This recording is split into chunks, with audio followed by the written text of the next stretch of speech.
Bonjour, merci de nous avoir rejoints sur ce nouveau webinaire de Rose Up Association. Pour celles qui ne connaîtraient pas encore Rose Up, nous sommes une association qui est là pour informer, accompagner et défendre les droits des femmes atteintes de cancer. Nous vous informons via le Rose Magazine qui est distribué gratuitement dans les hôpitaux et c'est souvent comme ça que vous nous connaissez. Mais nous avons aussi un site internet qui est mis à jour régulièrement, rose-up.fr. Nous vous accompagnons via nos maisons roses à Paris et à Bordeaux. Et pour celles qui n'habitent pas ces villes, nous faisons régulièrement des ateliers en ligne et des webinaires comme celui d'aujourd'hui.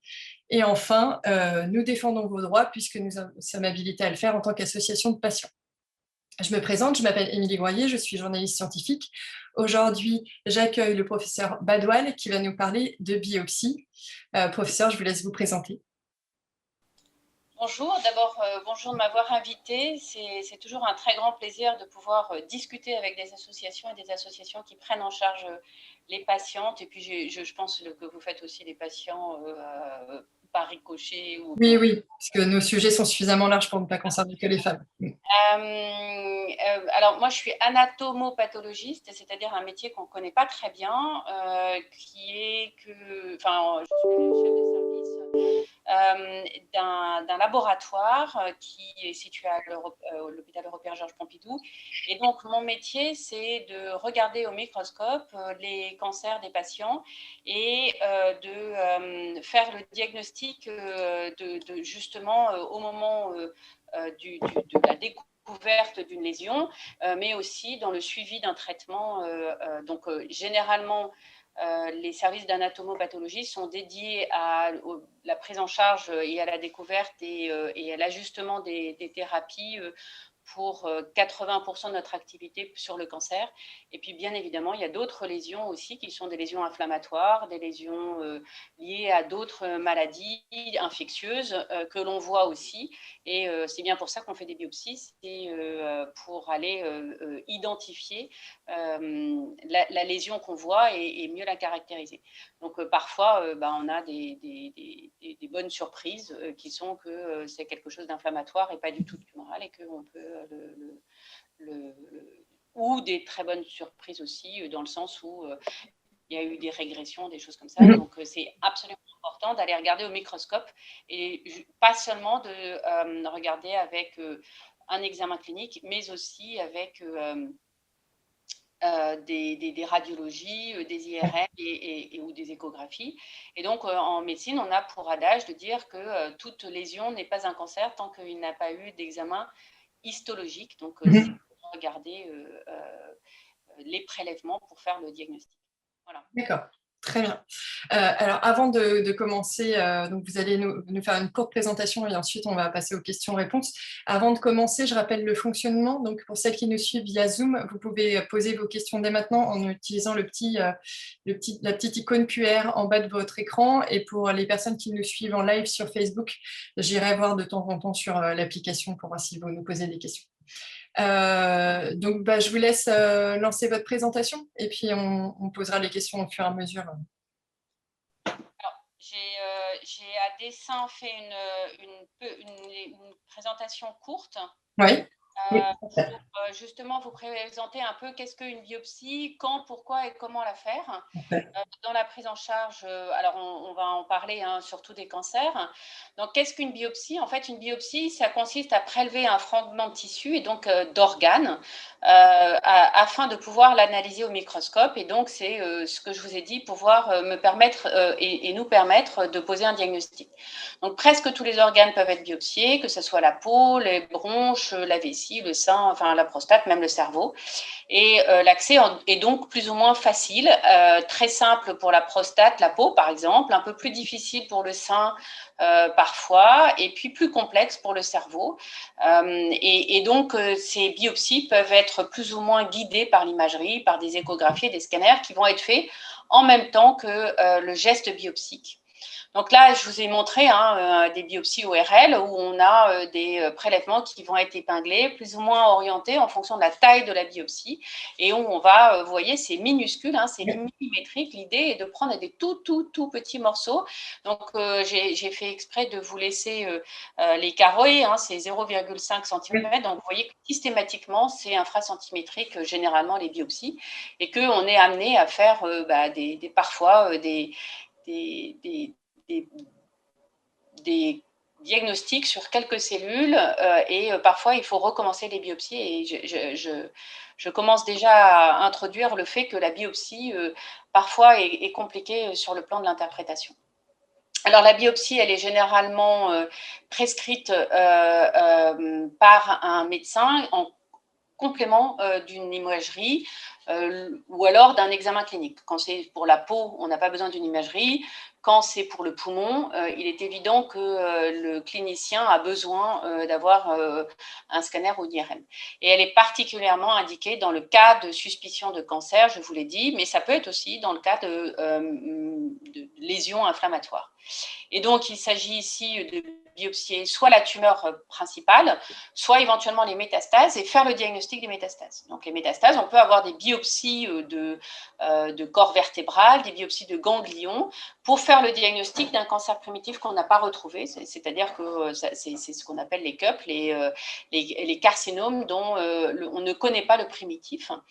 Donc, ces biopsies, elles peuvent avoir plusieurs objectifs. La première chose, c'est identifier la présence de cellules cancéreuses et de faire un diagnostic de cancer. Et puis, les biopsies, c'est aussi un moment où on va pouvoir nous donner un meilleur diagnostic de ce cancer. Donc, le type histologique, la forme, la taille, la sensibilité à certaines hormones, en particulier pour le sein, la présence ou non de mutations. Et donc, va permettre d'établir non seulement la nature et le degré d'agressivité de la tumeur, mais aussi, et c'est vraiment important, d'aider au choix du traitement. Donc, on va parler de traitement néoadjuvant avant la chirurgie, parce qu'on aura fait une biopsie et qu'on sait que, compte tenu de la taille de la tumeur et de son type et de son agressivité, il vaut mieux peut-être faire de la chimiothérapie ou de la radiothérapie. Le plus souvent, c'est de la chimiothérapie, en amont de la chirurgie et de choisir comme ça. Donc, vraiment, ces biopsies ont un rôle extrêmement important, et il ne faut pas qu'on raconte n'importe quoi, parce que sur un tout petit morceau de la tumeur, vous avez vu, on doit aider à faire le diagnostic et établir une stratégie de traitement. Donc ça, c'était pour vous montrer dans le bloc en paraffine. Ça, c'est une biopsie de foie, et ça, c'est des biopsies de peau. Vous voyez, la taille est vraiment très petite, et on doit se débrouiller avec ces tailles de prélèvement. Et alors, c'est d'autant plus petit qu'après, on a les biopsies qui vont être coupées. Donc, il faut qu'elles soient suffisamment épaisses, parce qu'on va demander aux techniciens de dégrossir. On est toujours très vraiment sur de la technique manuelle, et on fait des fines tranches de cette biopsie. Donc là, ce qu'on voit, c'est une sorte de trancheuse, comme avec le jambon, en fait. Absolument. Faire des plus petites tranches de l'ordre du micron, c'est ça, c'est vraiment... 6 microns, et ça s'appelle un microtome. Voilà. Et donc, vous voyez, ça reste très manuel, et c'est fait par les techniciennes qui ensuite vont étaler sur des lames chacun des copeaux qui vont être là. Et c'est pour ça qu'on va regarder dans les comptes rendus de biopsie, on dit il a été vu sur plusieurs niveaux de coupe, c'est-à-dire qu'en fait, on va prendre ce qu'on appelle un ruban et de toute cette chaîne-là pour voir sur les différents niveaux comment les cellules se présentent. Et donc, oui, tout à fait, c'est quelque chose d'important. Donc après, on fait des techniques de marquage, d'abord de coloration normale, et puis de ce qu'on appelle d'immunohistochimie, si jamais on a besoin de regarder avec des anticorps spécifiques que vont exprimer les cellules tumorales. Donc, c'est important et c'est pour ça que c'est parfois lent et long parce qu'il y a toute une technique qui est nécessaire et si on saute des étapes ou si on veut aller trop vite, eh bien, on compromet la qualité de la réponse qu'on va donner. Donc ça, c'est important. Donc qu'est-ce qui se passe lors de la réalisation d'une biopsie? Donc la biopsie, elle est toujours précédée d'un examen clinique, on vient de le dire. Et donc, la zone d'intervention est ensuite désinfectée avec des compresses stériles. Et puis, il y a des anesthésies qui peuvent être locales, avec de l'injection de xylocaïne, par exemple, ou générale. Et dans ces cas-là, on a des biopsies transcutanées avec des ponctions.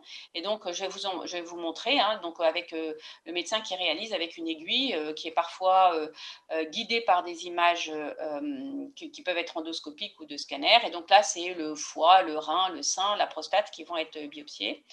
Il y a les biopsies endoscopiques où là, carrément, on a besoin d'un petit tube. On met un endoscope directement dans les voies normales d'un patient. Donc, ça peut être des biopsies gastriques, des biopsies du col de l'utérus, qui peuvent être des biopsies du rectum. Pour le col de l'utérus, même, on n'a pas forcément besoin de faire de l'endoscopie, mais si jamais on rentre à l'intérieur de l'utérus, oui.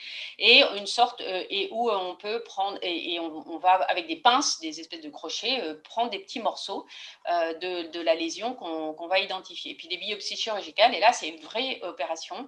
Et donc, tous les échantillons qui vont être prélevés sont envoyés au laboratoire pour être analysés par un ou une anatomopathologiste. Et donc, nous, on regarde ça au microscope et on va identifier la procédure diagnostique, mais surtout aider la procédure thérapeutique. D'accord. Ça, c'est plusieurs choses qui sont faites. Vous voyez ici typiquement une biopsie qu'on va faire. On fait une petite incision au niveau de la peau. On va enlever la lésion qu'on a vue et on va faire une incision au scalpel. Et puis après, on prendra ce qu'on appelle un true cut. Et donc, on va aller prendre le morceau qu'on va identifier. Alors, si c'est tout petit, on va mettre des stéristrips. Si c'est plus gros, on va recoudre. C'est comme un carottage, on va aller… On carotte, en fait, c'est des grosses aiguilles creuses, mais plus grosses qu'une aiguille pour aller prendre le morceau Là, c'est au niveau du sein, donc on va identifier où est la lésion avec l'endoscopie, et puis on va aller faire des biopsies beaucoup plus fines. Alors, les biopsies, on peut faire des examens cytologiques, mais généralement, on fait des macrobiopsies. Donc, c'est-à-dire qu'on va prendre et ça, c'est les radiologues qui le font, avec des morceaux d'aiguilles assez épaisses. Généralement, on prend des 12 gauges, 14 gauges, et on va nous envoyer des macrobiopsies, donc pas très grosses, mais suffisamment nombreuses pour qu'on puisse poser le diagnostic. On peut aussi avoir l'endoscopie. Alors, par exemple, là, ici, c'est des biopsies gastriques. Donc, le patient, il peut être endormi ou éveillé si jamais il est anesthésié et qu'il est bien préparé. On lui demande de rester calme. On va mettre l'endoscope et pendant que le patient respire tranquillement, eh bien, on va aller piquer des morceaux de l'estomac en cherchant des endroits qui puissent être intéressants. Alors, ou l'ésophage. Et donc, vous voyez bien qu'on peut aller aussi dans l'autre sens, jusqu'en haut du côlon pour aller regarder le côlon. Et puis là, j'en ai mis une autre, une biopsie qui n'est pas forcément dans le cadre de la cancérologie, mais une biopsie musculaire, là. Et donc, on va identifier la zone du muscle qu'on va prendre. Ici, vous voyez que c'est un muscle de cuisse, certainement le quadriceps, et on va faire ce qu'on appelle une biopsie chirurgicale. Donc, les risques qu'on encourt quand on a une biopsie, ça peut être comme toutes les interventions chirurgicales, même les bénignes. On peut avoir des petites cicatrices. Donc, généralement, on dit de ne pas les présenter au soleil pendant la première fois, pendant le premier été ou dans l'année où la biopsie a été faite. Le risque qui est associé à une biopsie varie en fonction des techniques qui sont faites, et en particulier si elles sont chirurgicales et là où on a une intrusion, entre guillemets, un peu forte et importante au niveau de la tumeur. Et il y a, pour certaines tumeurs et pour certaines façons d'opérer, un risque d'essaimage. Ce qu'on dit, c'est par la rupture de la capsule qu'il y a autour de la tumeur. Et il y a des petites cellules qui se promènent sur ce qu'on appelle le trajet de fonction. Et dans ces cas-là, il est habituel qu'on porte une attention particulière au moment de la chirurgie pour enlever la zone de ponction, pour que justement on nettoie bien tout et qu'on soit sûr que tout aille bien. Ou alors, si on fait de la radiothérapie, d'aller dans ces zones de ponction pour bien tout nettoyer et qu'il n'y ait pas le moindre risque pour le patient. Okay. Donc ça fait partie des risques. Mais après, il y a des choses qu'on doit faire et quand on les fait, il y a des risques. Alors, les risques de saignement, d'infection et d'atteinte nerveuse existent, mais enfin, c'est vraiment anecdotique. Et ça n'est pas, le saignement n'est généralement pas important. Et puis, si l'anesthésie est locale ou générale, quand elle se lève, parfois on peut avoir des douleurs. Voilà. Donc ça, c'est autre chose qu'il ne faut pas confondre avec une biopsie. Ce sont des examens cytologiques. Et je vais expliquer la différence avec la cytologie. Donc là, c'est des empreintes d'un ganglion qu'on a posées sur les lames. Là, c'est un lavage broncho-alvéolaire, c'est-à-dire qu'on a envoyé du liquide avec le patient qui est intubé, évidemment, et on fait ça sous oxygène, il n'y a pas de... Et on va enlever toutes les cellules qui sont dans les alvéoles d'un des deux poumons. Évidemment, on ne va pas enlever les deux parce que sinon on noie le patient. Et généralement, on cible un lobe. Donc, on fait vraiment très attention. C'est fait à l'hôpital avec des gens super experts. Et donc, tous les jours, on a ça, c'est-à-dire on va, avec une centrifugeuse, envoyer toutes les cellules, les mettre ensemble pour aller regarder les cellules qui colonisent les alvéoles pour savoir s'il y a des cellules tumorales, mais surtout des cellules infectieuses ou pas. Et puis là, c'est un frottis cervico-vaginal. Les femmes ont des frottis. Alors maintenant, il va y avoir l'HPV en premier lieu, mais ça, c'est les vieux frottis qu'on avait l'habitude d'avoir. Et maintenant, on fait des frottis plutôt en couche fine. Mais c'est exactement la même chose. Et donc ça, on va prélever des cellules. Donc, on va prélever des cellules et on va les regarder et on va dire, ah bah tiens, les cellules sont normales avec des grands cytoplasmes. Et puis, il y a peut-être des cellules plus ou moins normales. Donc, jusque-là, tout va bien. Et puis, dans un frottis, on peut aussi avoir des cellules anormales. Mais en aucun cas, on ne pourra dire que ces cellules-là, donc on dit qu'il y a certainement une prolifération tumorale cancéreuse, on aura des difficultés à faire l'immunohistochimie, donc de faire les récepteurs, de regarder les choses. Et surtout, on ne pourra pas déterminer si ce qu'on peut avoir là en biopsie, donc ça c'est la biopsie de la cytologie que vous venez de voir, eh bien on regarde s'il y a ce qu'on appelle une effraction de la muqueuse. Donc les cellules anormales là, elles sont restées, il n'y a pas de ce qu'on appelle l'effraction de la membrane basale, et la fraction de la membrane basale fait que les cellules se mettent à devenir à proliférer et à pouvoir rencontrer un vaisseau et donc faire des métastases. D'accord. Là, on considère que ça s'appelle un carcinome in situ qui reste, et ça reste dans les pré-cancers infiltrants. D'accord. Et ça, on ne peut pas avoir cette information-là avec une cytologie. Donc, si je comprends bien, une biopsie, c'est vraiment dans un tissu et on voit l'organisation des cellules dans le tissu. Et alors, c'était une de mes questions, justement, savoir si le frottis était considéré comme une biopsie. Donc, la réponse, c'est non, c'est juste des cellules éparses, quoi. Absolument. Et le frottis est très intéressant pour aller chercher s'il y a des cellules anormales. D'accord. Mais de toute façon, on fait toujours derrière pardon, je vais fermer, c'est bon, hop. Oui. On fait toujours derrière des biopsies parce qu'on a besoin de savoir si c'est juste des cellules anormales, enfin juste, qui sont des cellules anormales localisées au niveau de la muqueuse et qui ne sont pas encore rentrées dans le processus d'infiltration, de cancer infiltrant, et donc de risque d'avoir des métastases. D'accord. Donc, c'est vraiment très important d'avoir la cytologie. La cytologie nous donne la présence de cellules plus ou moins normales et la biopsie nous donne l'architecture. Et puis, bien évidemment, comme c'est du matériel qui est beaucoup plus solide, on va pouvoir le couper, comme je vous l'ai montré, c'était pour ça que je voulais vous le montrer, et donc utiliser ces différents copeaux pour faire des examens complémentaires. D'accord. Et si on revient aux coupes que vous nous avez montrées, là, les colorations, vous pouvez nous expliquer un peu le violet, c'est quoi? C'est les noyaux des cellules?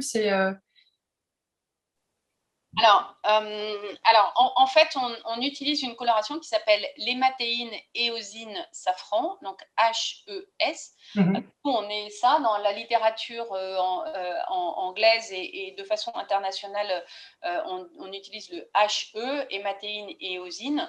Le safran, c'est nous qui l'utilisons pour regarder la fibrose et on a eu cette habitude-là qui donne un confort visuel très important mais qui coûte très cher. Le safran, ça coûte cher. Oui. Voilà.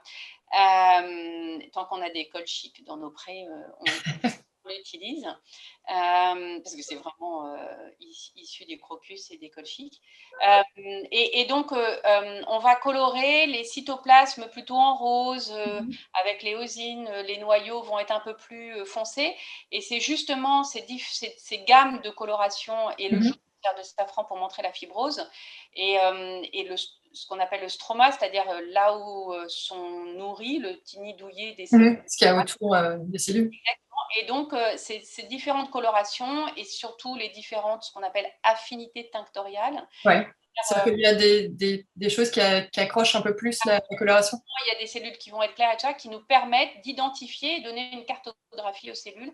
Et c'est vraiment ces différentes images qui vont nous permettre de poser le diagnostic et l'identification histologique des différentes proliférations. Donc une biopsie, ça peut être invasif. Est-ce qu'il faut s'attendre à avoir mal? Alors, les biopsies, une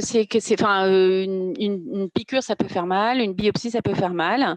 Normalement, une biopsie est prémédicalisée. Donc, ce que je vous ai dit, on doit mettre de la xylocaïne pour si jamais on fait une biopsie de peau, on ne va pas y arriver comme ça. Voilà. Et normalement, les biopsies ne sont pas douloureuses. Alors, bien évidemment, quand l'anesthésie se lève, il peut y avoir une douleur un peu qui reste, mais comme tout geste, elle doit être prémédicalisée et donc l'anesthésie doit faire partie des choses qui font que ça ne doit pas faire mal. Donc, il n'est pas question d'aller utiliser des grosses, vous l'avez vu, hein, des trocuts, comme on dit, Ouais. ou des aiguilles biopsiques pour faire des macrobiopsies sans on ait préparé le patient. D'accord. Absolument. Et alors, vous disiez qu'il y avait beaucoup d'étapes. Il se passe combien de temps entre le moment où on prélève le tissu et au moment où on a les résultats? Alors, généralement, à part les biopsies très urgentes, dans ces cas-là, on a dans le service, parce qu'on sait qu'il y a des lésions qui ont besoin d'être traitées ça peut être des questions d'heures en particulier pour tout ce qui est lymphome. Et dans ces cas-là, il y a des machines qui tournent bien plus rapidement. Et dans ce cas-là, on peut, de façon exceptionnelle, revenir le samedi, le dimanche pour que ça tourne. Euh, euh, mais sinon, généralement, une biopsie, comme c'est tout petit, qu'il y a un temps de fixation beaucoup plus court et tout ça, Oui. Normalement, entre le moment où on reçoit la biopsie, qu'elle est enregistrée, qu'elle est préparée, qu'elle est coupée, qu'elle est vue, et si c'est simple, normalement, on doit la répondre en 4-5 jours. D'accord. Donc après, il faut faire le compte-rendu, il faut que le clinicien ait vu le compte-rendu et tout ça. Donc généralement, on dit aux patients de revenir au moins une semaine, voire de 15 jours plus tard. Mais on essaye d'aller le plus vite possible. Et évidemment, quand il y a des lésions qui nécessitent un traitement très, très, très, très rapide, Ouais. on appelle le clinicien. D'accord. Est-ce que vous pouvez juste mettre le micro peut-être un peu plus loin de votre bouche parce que l'air du coup tape dans le micro et ça. Non, non, mais il n'y a pas de souci. Peut-être en dessous enfin juste pas devant votre bouche, mais juste peut-être un peu en dessous. Voilà, j'espère qu'on vous entendra toujours aussi bien. Alors, moi, j'ai une question bête, mais du coup, à partir du moment où on prélève le tissu, c'est quoi le chemin de ce bout de notre corps, en fait? Alors, donc il y a soit au lit du patient, soit au bloc opératoire, soit, peu importe l'endroit où la biopsie est effectuée, elle est envoyée dans notre laboratoire. Donc Directement. directement. Donc là, on identifie le patient, si on a bien des renseignements cliniques pour Mhm. nous aider. Et puis, on va les mettre dans un conservateur qui s'appelle du formol tamponné. Donc, on va arrêter les processus normaux de De détérioration du tissu. détérioration des tissus, et donc on les met dans du formol qui va Mhm. les fixer. Et puis, à partir de la fixation, on va, ensuite, les garder pendant, du jour au lendemain, et Mhm. ensuite on va les traiter comme vous les avez vus. Donc on les met dans de la paraffine, dans des blocs, Mhm. dans la paraffine. Une fois que le bloc de paraffine est préparé, donc ça c'est le matin, et après les techniciens et les techniciennes les coupent, Mhm. dans l'après-midi, puis, vont les colorer, puis, vont, nous les donner.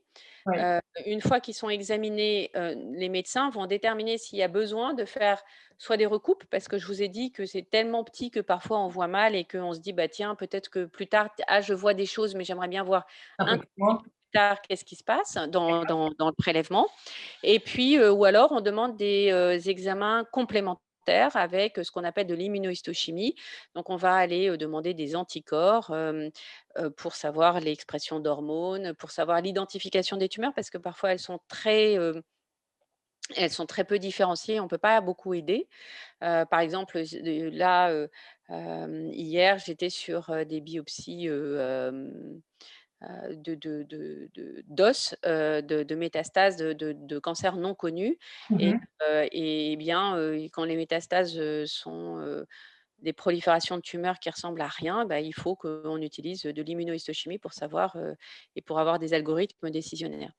D'accord. Et puis on peut aussi, sur ces biopsies, faire, de l'hybridation in situ, ce qu'on appelle de la fiche, pour Oui. savoir s'il y a, des translocations ou des gènes de fusion, très spécifiques de tumeurs pour aider, ou l'expression par exemple de HUR2 nœuds, Oui. qui, permettra de savoir si on est, enfin quel traitement on va avoir. Voilà. D'accord. Et alors, donc, vous disiez que grâce à une biopsie et aux colorations, on peut savoir quelle est l'agressivité de la tumeur. Enfin, vous avez différents types d'informations. Et ça, concrètement, vous le voyez comment? Qu'est-ce que pardon, j'étais en train de lire dites-moi. Que L'agressivité. de En fait, quoi? quels sont donc on a bien compris que vous pouviez avoir, grâce à des anticorps, des informations sur les récepteurs qui sont exprimés à la surface des tumeurs, mais la première information finalement avec la coloration, c'est savoir quelle est l'agressivité, c'est ça, de la tumeur, Alors peut-être même voilà, cette agressivité-là, on va la déterminer d'abord par le type histologique, parce qu'il y a des tumeurs qu'on connaît, comme étant agressives de par leur définition. Donc on sait par exemple, bah, il y a des types histologiques qui sont plus agressifs, et ça, parce que c'est ce diagnostic-là, et parce que c'est, ce comportement, par la forme de la cellule, la par forme de la cellule, d'accord, plein de choses comme ça. d'accord, Et puis, on va aussi identifier ce qu'on appelle les anomalies, enfin les anomalies, cytologiques, où on va, déterminer s'il y a beaucoup de mitose, donc ça veut dire que la prolifération, prolifère beaucoup. Si, il y a les noyaux sont, complètement anormaux, et présentent des atypies majeures, ce qui montre qu'il peut y avoir des, les chromosomes qui, font des triploïdies, des quadriploïdies et des choses comme ça qui ne sont, et des ça vous le voyez avec ah oui, une petite coupe, d'accord, ah oui. ok. Ouais, ouais. Ah bah, en fait, il suffit que la biopsie soit, correcte, et ah oui, oui, on rend un service, énormissime, aux patients et aux patientes, de façon très importante, en pouvant dicter et orienter, leur prise en charge sur des tout petits morceaux. Alors c'est vrai que la biopsie, ça fait peur. Mais j'entends, hein, des gens même, proches de moi qui me disent: «Ah mais j'avais tellement peur, de me faire biopsier que, bah, j'ai préféré pas y aller». Il faut pas avoir peur. Il faut se dire que ça peut être, aussi des biopsies négatives, et Oui, qui permettent, de et bah, écarté, ouais. voilà, Mmh. et qui permettent aussi de dire, plutôt que, d'être sûr et de se rassurer, On le sait bien, hein, dans le sein, souvent on fait des macrobiopsies sur des zones où le radiologue dit bah, je ne sais pas trop, il y a de la fibrose et puis il y a des calcifications et en fait il n'y a rien. Ouais. Et ça, c'est quand même vraiment formidable de pouvoir sur Rassurer. des biopsies être rassuré plutôt que de se dire oh là, mais que m'arrive-t-il et comment je vais vivre ça. Donc c'est sûr que ça aide. Voilà. Mais oui, c'est sur l'examen, mais c'est notre métier. Bien Au sûr. bout d'un certain temps, voilà, on finit par savoir faire. Et puis il y a des fois, il faut être humble, on ne sait pas et on va utiliser aussi des marqueurs d'agressivité qui sont, par exemple, le Ki-67 qu'on va retrouver, Oui, comme anticorps qu'on peut utiliser. Le Ki-67 va marquer le nombre de cellules qui sont engagées dans le cycle cellulaire d'accord. et donc qui vont montrer qu'il y a de la mitose. Et donc ces marqueurs-là sont des marqueurs qui vont nous aider pour, quantifier l'agressivité d'une tumeur.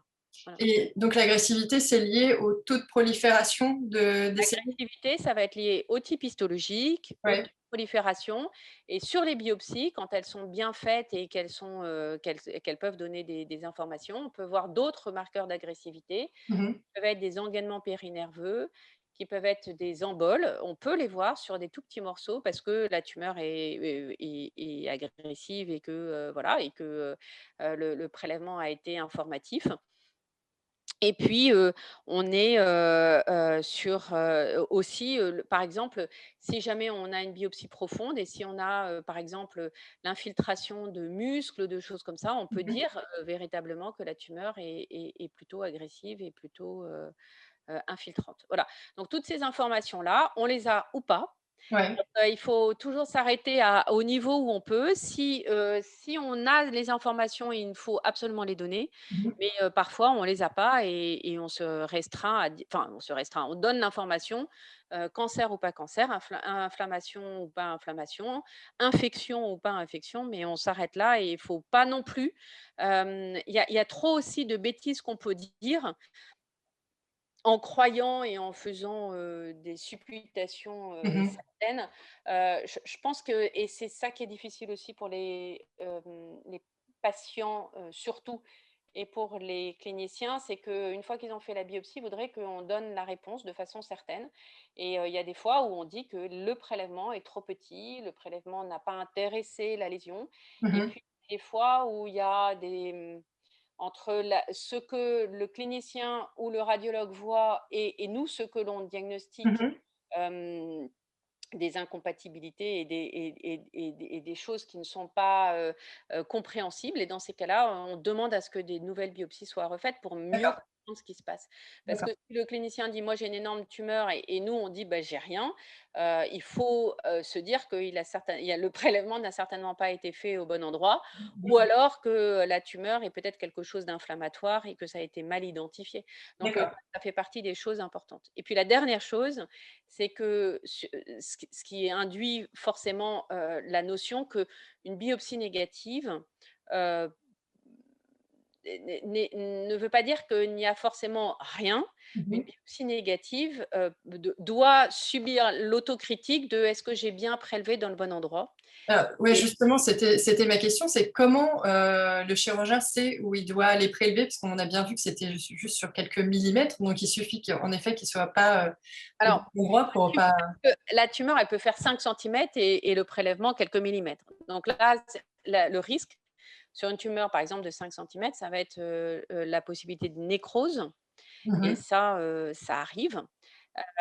Donc on peut avoir de la nécrose et sinon, comment il sait? Bah, il fait, une IRM, il fait une échographie et c'est pour ça que c'est radioguidé. C'est justement pour être sûr d'être dans les zones les plus intéressantes, puisqu'on verra avec l'imagerie, les zones trop vasculaires pour ne pas faire saigner le patient, les zones, pathologiques et les zones non nécrosées. Donc, pour être optimal. Et puis D'accord, généralement, quand on fait une biopsie, on en fait plusieurs, à plusieurs endroits différents, d'accord, justement pour être informatif. d'accord. Oui, parce qu'on s'est aperçu que la tumeur, c'est quelque chose de très hétérogène et que du coup, ça peut être vrai, enfin, ce qu'on voit, c'est peut-être vrai à un endroit, mais un peu plus loin, ça peut être différent, c'est ça? Absolument. Donc ça s'appelle l'hétérogénéité tumorale. Et on peut avoir des… En fait, on est un peu des inspecteurs gadgets de la médecine. C'est-à-dire que nous, on nous envoie des choses et on ne sait pas ce qu'on va avoir sous le microscope. Alors évidemment, par nos études de médecine, on sait où aller, dans la localisation de la lésion, de ce qu'on va nous donner, on a des idées, on va s'orienter. Mais il faut avoir absolument les idées ouvertes pour se dire que on peut avoir des prélèvements différents et donc s'orienter. Mais tout ça, c'est conditionné par où était le prélèvement, comment était le prélèvement, qu'est-ce qu'on a, et donc voilà. Mais de fait, le chirurgien doit nous faire, ou le radiologue doit nous faire, ou le médecin doit nous faire plusieurs prélèvements le plus souvent possible, et que l'hétérogénéité va être réglée justement par la possibilité d'avoir des différents prélèvements qui vont permettre d'avoir une vue d'ensemble de la prolifération. Voilà. Et on a bien vu que par exemple, pour les immunothérapies, on fait des biopsies pour savoir si on fait, par exemple, des immunothérapie adjuvante d'emblée pour certaines tumeurs. Eh bien, plus on aura de biopsies et plus elles seront efficaces et surtout avec le plus de cellules tumorales présentes, on pourra faire ce qu'on utilise comme marquage, le PDL1, qui aidera et qui permettra d'être une vraie image en fait de ce qui se passe et de proposer aux patients le traitement le plus adéquat. Voilà. Donc, si j'ai bien compris, vous rendez votre bilan à l'oncologue. Donc, il y a l'information sur l'agressivité. Alors, il y a des mots qu'on entend souvent, le grade, le stade, etc. Ça, c'est vous qui le déterminez? Alors, le grade et le stade sur une biopsie, il est demandé de ne pas le faire parce que c'est trop petit. Enfin, si. Alors, on va dire que on va faire le diagnostic, mais le grade et le stade, alors le grade, c'est plus facile parce qu'on va dire si c'est dû au grade ou pas, parce que si on voit que la tumeur est très, très agressive, ça, on va pouvoir le dire. D'accord. Par contre, le stade est conditionné, ce qu'on appelle par le T, le N et le M. Ouais. Et le T, c'est la taille de la tumeur, son Ouais. infiltration, son infiltration dans les organes adjacents, éventuellement, dans la graisse, la présence d'emboles vasculaires. Non, ça ne rentre pas dans le T. C'est généralement ça. Donc ça, le T, il faut la pièce, ou en tout cas la radiologie, et D'ensemble. la pièce et la vue d'ensemble. Mhm. Donc la radiologie ne va pas pouvoir, la biopsie Ouais. ne va pas pouvoir donner cette information-là. Le N, c'est la présence de métastases. Alors une biopsie va pouvoir signer la présence d'une métastase dans un ganglion, par exemple, mais ne permettra pas de déterminer s'il y a des métastases dans tous les ganglions. Ouais. Donc, le N, c'est le nombre de ganglions métastatiques. Donc, là aussi, c'est plutôt radiologique, ou évidemment ce qu'on appelle le PTNM, le pathologie, c'est-à-dire qu'une fois que nous, on a reçu tous les ganglions, on va établir le PTNM, enfin le PN. Et puis, il y a les métastases M, qui sont les métastases au niveau du foie, du cerveau, des surrénales, de l'os. Et dans ces cas-là, dans un organe autre, et dans ces cas-là, c'est pareil, on va faire le diagnostic qui va permettre d'établir le M, mais c'est en radiologie parce que c'est une métastase à l'os. On va dire qu'il y a une métastase à l'os, mais on n'est pas capable, nous, de dire s'il y a quelque chose au niveau du foie ou pas, puisqu'on n'a pas le patient en face de nous et surtout, on n'a pas le bilan radiologique qui nous est donné. Mais ce n'est pas la biopsie qui va permettre. Mais par contre, elle va permettre de signer et de confirmer des suspicions cliniques. D'accord. Donc, vous donnez ces informations-là et donc vous nous parliez de l'immunohistochimie avec des marqueurs. Donc, dans le cancer du sein, on connaît bien HER2, les récepteurs aux hormones.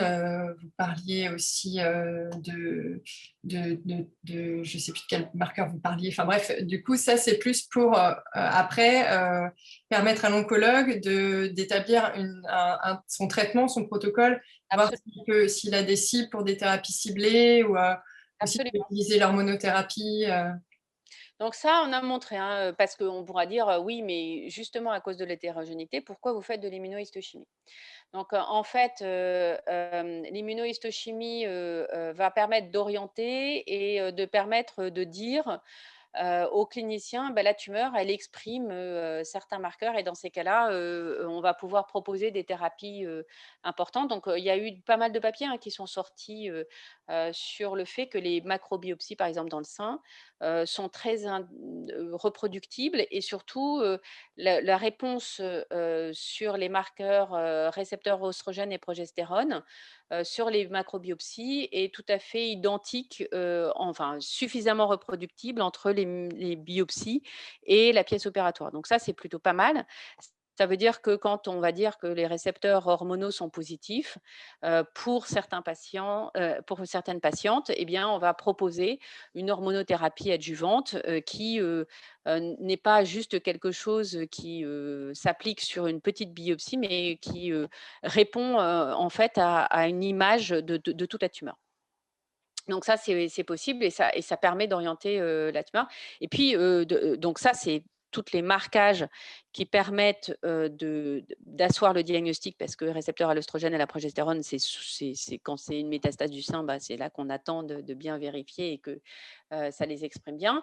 Mais ça permet aussi parfois de faire un diagnostic, hein, parfois, je ne sais pas si, dans la biopsie que j'ai, si c'est un mélanome, si c'est un sarcome, si c'est, un carcinome, c'est-à-dire les grandes entités de Ouais. tumeurs Mmh. et à partir de là, de faire des algorithmes, évidemment diagnostiques et thérapeutiques derrière, qui sont pas si on dit, la biopsie, qu'on a reçue, bah, hier dans mes biopsies, Mh. j'avais une biopsie de l'amygdale, et bien, il y avait, de lésions tumorales, chez un patient, qui avait, une intoxication alcoolo-tabagique, donc on pense tout de suite à un cancer et en Mmh. fait, il avait un lymphome.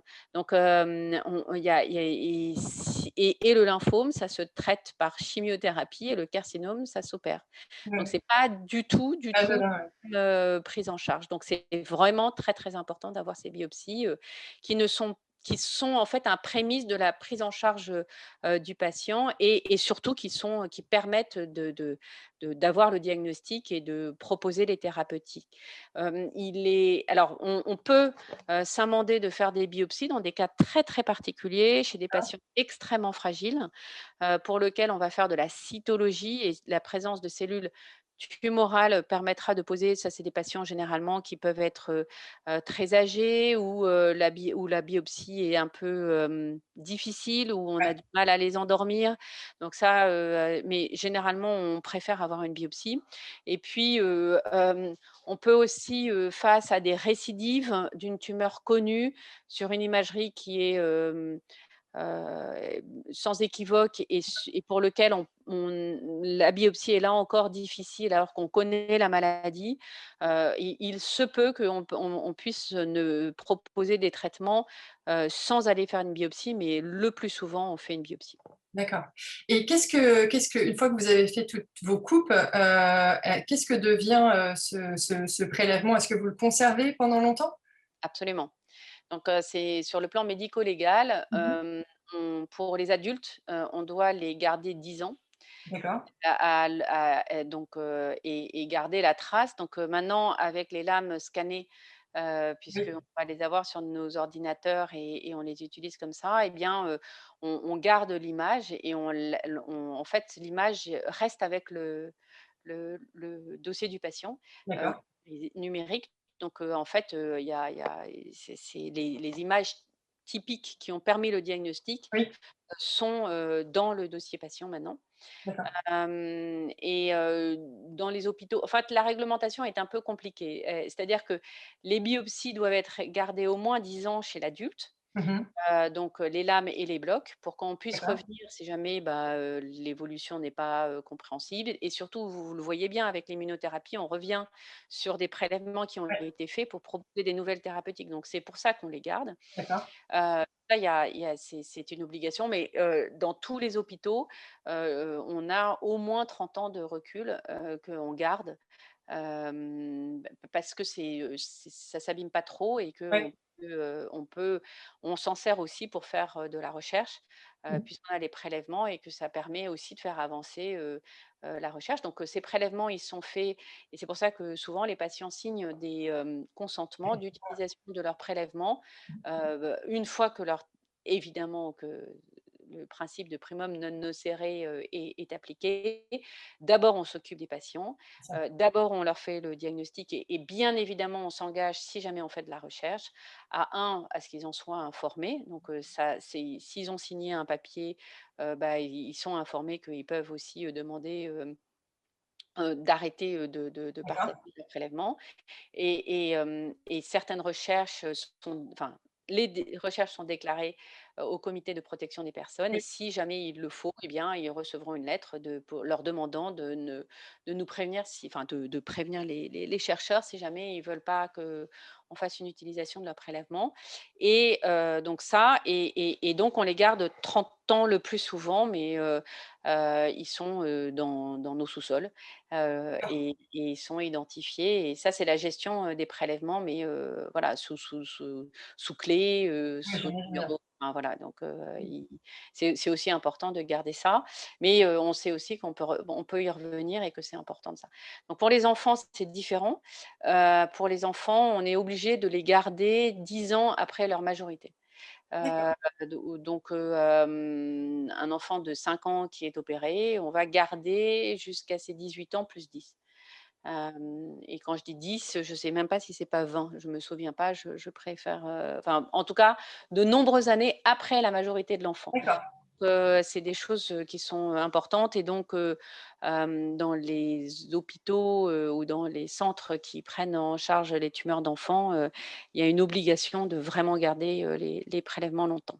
D'accord et donc l'intérêt, c'est de pouvoir les ressortir, par exemple, si, il y a des nouveaux traitements qui arrivent et qui, ciblent, Alors vous parliez de l'intérêt DNA par exemple, l'intérêt de les garder, il est multiple. D'abord parce que, d'abord la connaissance des médecins, change et il y a des tumeurs qu'on a classées, d'une certaine façon il y a 20 ans qui n'existent plus ou qui ont mmh été mh. démembrées et pour lequel, on va, mieux les étiqueter. Mmh mh. Donc ça, c'est induit par le fait que la médecine, c'est de la science et que, en science, Oui. on ne sait pas.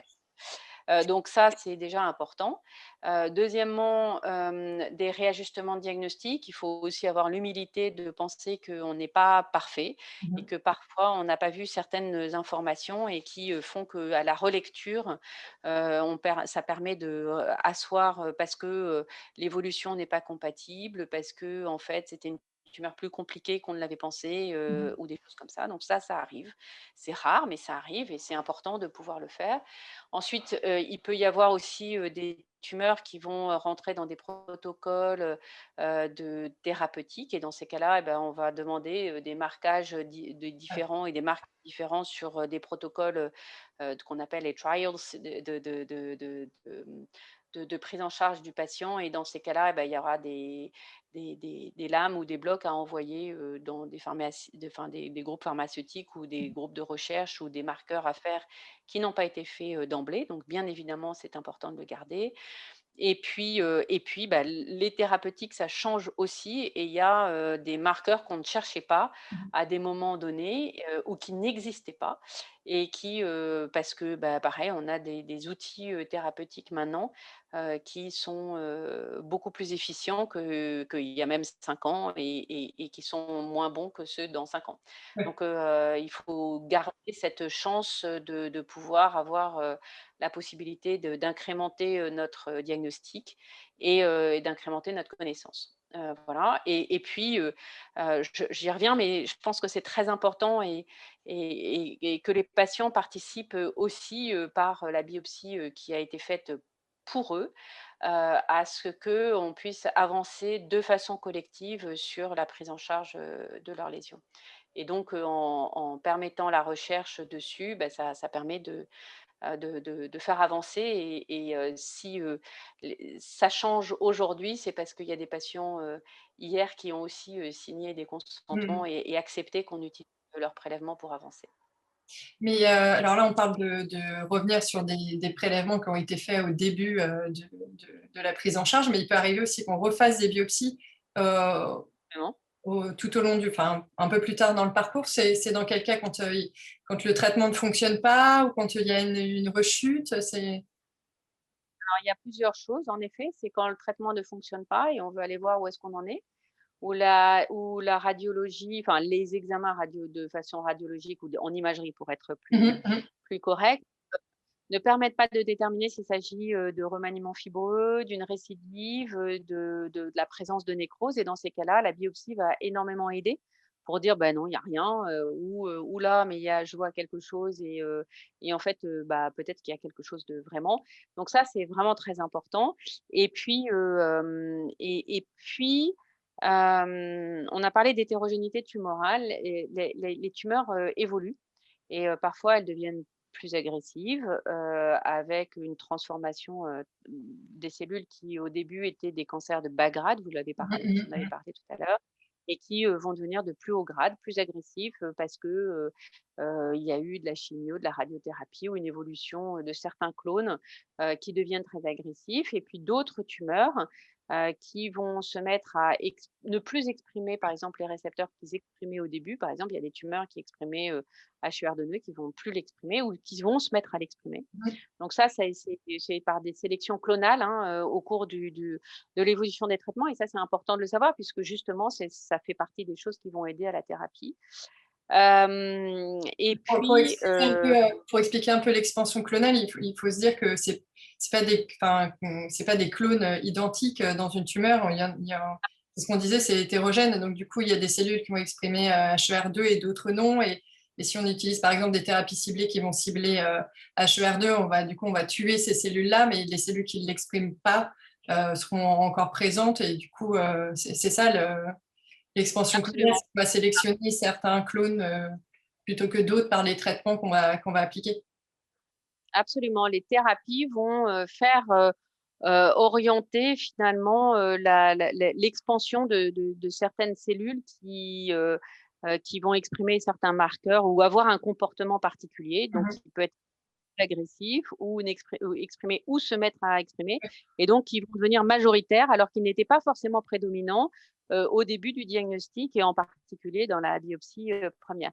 Donc ça, c'est très important et puis, dans ces, donc il y a de l'expression, des différents, marqueurs qui vont permettre de déterminer, la thérapeutique et beh, dans ces différents marqueurs, il peut y avoir aussi, par exemple, une différenciation neuroendocrine, c'est-à-dire un comportement cellulaire, particulier, de certaines cellules qui étaient comprises dans la tumeur, qui étaient vraiment, vraiment, vraiment peu importantes au début et puis comme on a traité, le reste de la tumeur, bah, ceux-là, ils n'ont pas été, traités parce qu'ils sont résistants au traitement qui a été utilisé et du coup, ils deviennent émergents et donc ce petit contingent devient Mhm. majoritaire et ce petit contingent, eh bien, il faut changer de chimiothérapie D'accord. et avoir une chimiothérapie adaptée.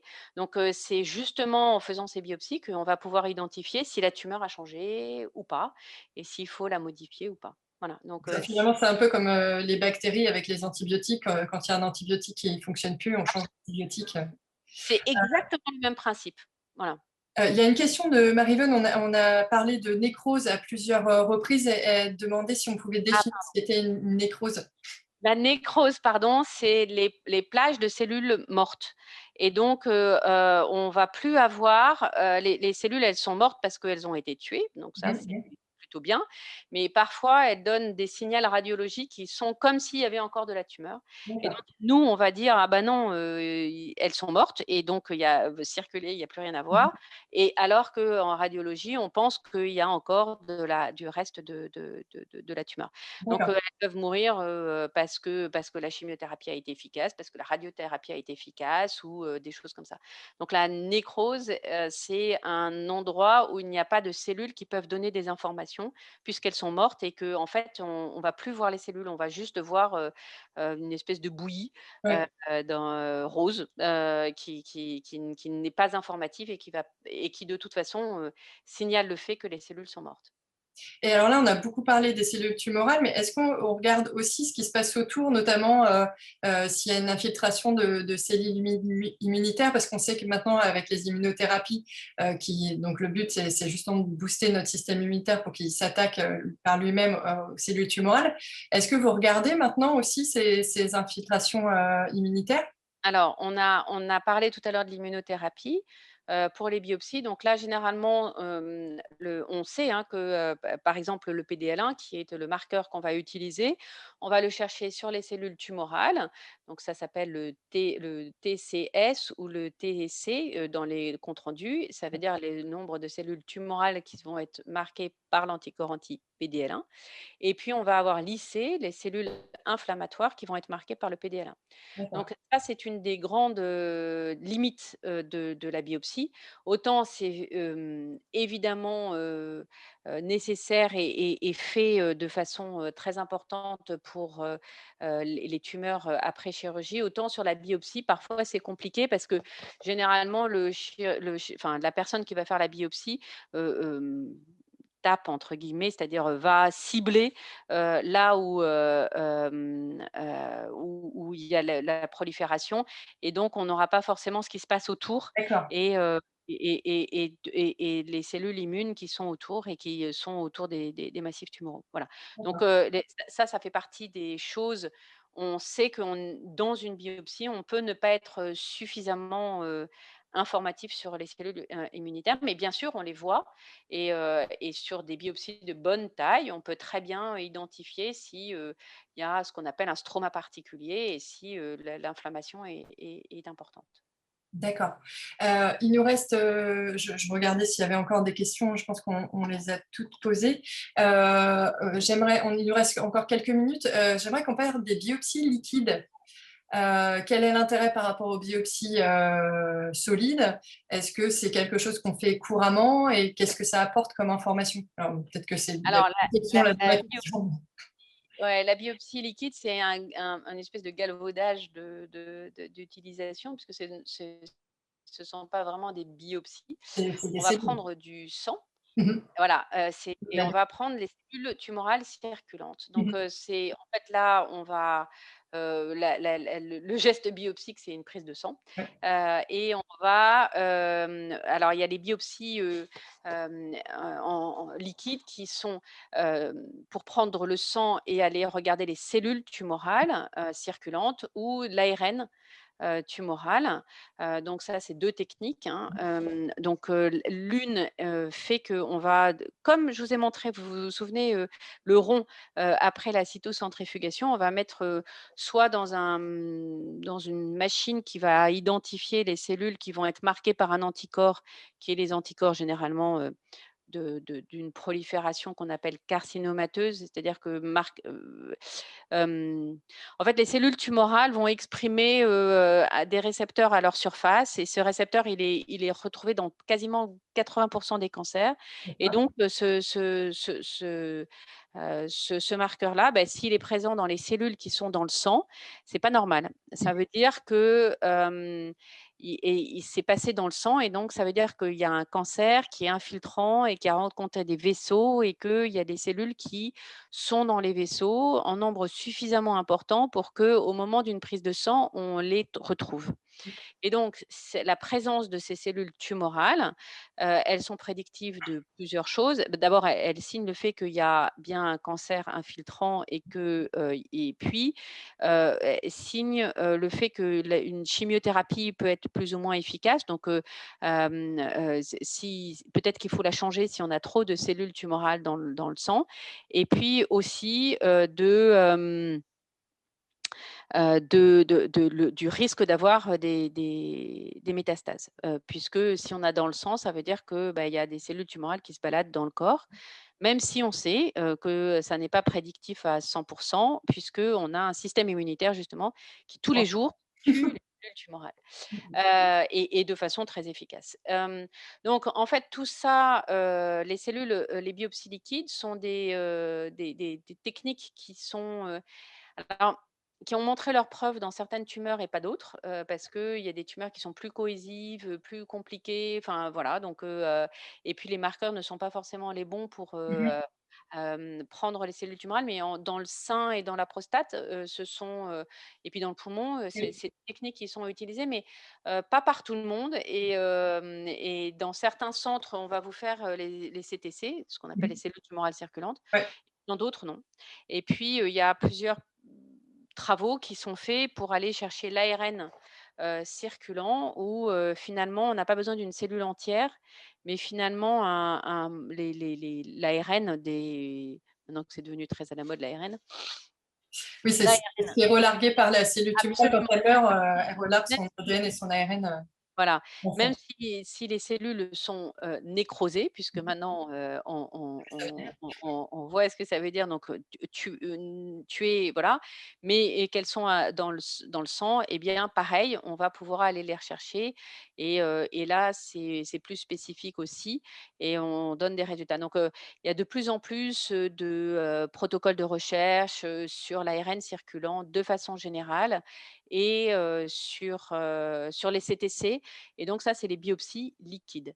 Voilà, donc il y a 2 techniques derrière, c'est ce mot de biopsie liquide, et qui permettent aussi, d'être plus sur de la prédiction d'évolution, et de la prédiction de réponse à des traitements plus que du diagnostic. Donc, on ne fait pas de diagnostic. Donc il y a une belle étude qui était sortie chez des patients fumeurs qui, d'emblée avaient, des biopsies liquides. C'était un protocole de recherche, et ça a permis de détecter des tumeurs, à des stades tout petits parce que finalement, comme c'était positif, et ben, on est allé jusqu'au bout.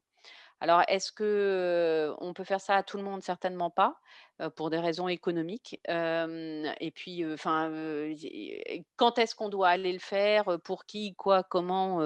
Voilà. Et puis, on sait très bien qu'il y a des faux positifs, qu'il y aura des faux négatifs, et que, donc, c'est une aide. C'est des choses qui sont vraiment très intéressantes et qu'il faut regarder de près. Mais à l'heure actuelle, c'est pas, ça fait pas partie des choses, obligatoirement, installées partout, Oui, des raisons, enfin de technique, d'équité, économique, absolument, et de bien savoir interpréter les signaux qui sont donnés, ouais, par ces résultats. OK. Alors, peut-être je vais peut-être vous laisser finir sur le HPV parce que c'est quand même, votre, spécialité. Alors quel est le lien, entre biopsie et le papillomavirus du coup? On parlait de Alors frottis quand même en début de session, mais absolument. Donc, moi je travaille sur les cancers ORL liés au mmh, papillomavirus. Donc, et bah, ça va faire une bonne transition, c'est parfait parce que, les cancers du col de l'utérus, on peut les enfin on peut les diagnostiquer et on peut anticiper de façon, avec une prévention efficace si on va faire des tests HPV, c'est-à-dire qu'on sait que 100 des cancers du col de l'utérus sont liés, enfin 99, allez, sont liés à l'HPV, et donc on va aller faire des frottis, et donc avec des cellules anormales, on va pouvoir aller ensuite faire des biopsies. Pareil pour l'examen du vagin et de la vulve qui sont aux cancers liés à l'HPV. Dans l'ORL, pour l'anus, c'est pareil, on peut faire des frottis, mmh, mais le plus souvent, on fait des biopsies, aussi pour des populations. Donc autant 100 des femmes doivent aller, faire un test, HPV et un frottis, ouais, autant, le cancer du col, ça c'est de la prévention, de population générale. Le cancer de l'anus, c'est, plus des populations ciblées, qui sont des populations, avec des immunosuppressions qui peuvent aller jusqu'à, enfin des traitements immunosuppresseurs, VIH, et des hommes ayant des rapports avec des hommes. d'accord. Donc ça, c'est des populations qui sont plus ciblées parce qu'on sait que la prévalence des cancers de l'anus chez ces populations-là est très importante, et que pareil, on ne fait pas à l'heure actuelle de frottis, d'anus à tout le monde, Mmh, parce que, la prévalence et de ce cancer est quand même, rare, ouais, et que donc enfin, voilà, ça s'appelle de la question, de la gestion de la il faut faire les suivis de cohortes de patients et de personnes à risque. Et puis par contre, on a le cancer, du de l'oropharynx, donc du fond de la gorge qui sont liés à l'HPV. Et là, ce sont généralement des hommes. Mhm. Donc, rien à voir avec, on pourrait dire, ah bah oui, mais les femmes qui ont des cancers du col, il faut aller leur regarder l'oropharynx. Aussi, ça fait partie des questions qui Oui. sont en ce moment posées. Mais et là, les hommes, eh bien, on ne peut pas faire de frottis parce que le fond de l'amygdale, en fait, les cancers, ils sont au fond des amygdales. Et regardez ce soir vos amygdales en ouvrant grand la bouche, ou alors prenez un enfant dans votre entourage, demandez de lui d'ouvrir la bouche et vous allez voir l'amygdale, c'est comme un petit cerveau au fond de la gorge. C'est ravissant. Et quand vous voyez les circonvolutions du cerveau, eh ben, imaginez que les cancers, ils naissent à la fond. Et donc, on ne peut pas faire de frottis. Mhm. On peut faire des espèces de gargarismes, mais qui n'ont pas montré une efficience très importante. Donc, en fait, la prévention ne se fait pas. Et donc, les seuls moyens de faire le diagnostic, ça va être une biopsie. Voilà. D'accord. Donc, donc la biopsie, mais des biopsies préventives, ça ne se fait pas non plus beaucoup. Donc, il faut attendre qu'il y ait des signes cliniques pour qu'on puisse faire des biopsies et voilà, traiter le plus vite possible les patients. D'accord. Oui, parce qu'on c'est vrai que c'est peut-être un rappel qu'on peut faire. Souvent, quand on passe à HPV, on pense cancer du col de l'utérus, mais c'est pas Ah le non. cancer que provoque ce papillomavirus. Absolument, et ça, c'est vraiment très important. D'ailleurs, Rose Up, vous avez tout un édito sur, une femme qui a découvert que son cancer de l'anus pouvait être guéri Exactement, très c'est ce que facilement. j'allais dire. On vient de publier un témoignage. C'est justement une femme qui nous a contactés en disant on parle de l'HPV et du cancer du col, mais il y a aussi le cancer de l'anus. Et du coup, elle a accepté d'apporter son témoignage et d'écrire son histoire. Et ça a pas mal fait réagir, notamment par les personnes qui étaient atteintes de cancer ORL aussi, en disant bah oui, il y a aussi les Et cancers oui, ORL. et ça, Donc, c'est vraiment très important de le dire, et je ne cesse de le dire, mais c'est pas facile de l'entendre, et ça ne touche pas que les femmes. Voilà, c'est ça. ça ne concerne pas que les femmes. Voilà. Et ces cancers, et c'est pareil, c'est très bien de dire aussi que le cancer de l'anus touche plus de femmes que d'hommes, en population générale. Voilà. D'accord. Après, c'est des populations plus Ah, ouais. identifiées à Mhm. risque, mais voilà, il y a plus de femmes qui ont un cancer de l'anus, et ça fait partie des cancers dont il faut parler Un tabou. sans tabou. Ouais. Très bien. Et, alors, je ne sais pas si vous voulez rajouter quelque chose. Du coup, est-ce qu'on a fait le tour de la question? Est-ce que vous avez des choses à ajouter? Bah, j'espère avoir répondu à vos questions, Ouais, je et pense aussi, de toute façon, avoir convaincu de l'importance de la biopsie, et de m'excuser au nom de tous les pathologistes qui n'arrivent pas forcément à faire de diagnostic toujours, et que parfois on demande à refaire des biopsies, mais c'est juste pour le bien des patients, ouais, et c'est certainement pas parce qu'on parfois on n'y arrive pas, et que la qualité du prélèvement est parfois insuffisante, et qu'il est de notre devoir de mettre de la réserve, parce que même si c'est compliqué, on préfère ne pas entraîner une prise en charge thérapeutique et qui ne sera pas la bonne. Voilà. ouais, Donc, très bien. parfois, il faut reprendre le temps du temps. C'est ça. Eh ben, on va finir sur ces bonnes paroles. Merci à toutes celles qui nous ont suivis sur Facebook et via Zoom. Ce webinaire sera mis sur notre chaîne YouTube dans les prochains jours, où vous pouvez le revoir en replay sur notre page Facebook encore jusqu'à la fin de la semaine, je pense. Merci encore, professeur Badoual, et Merci à à bientôt. vous. Au Merci. revoir. Au revoir.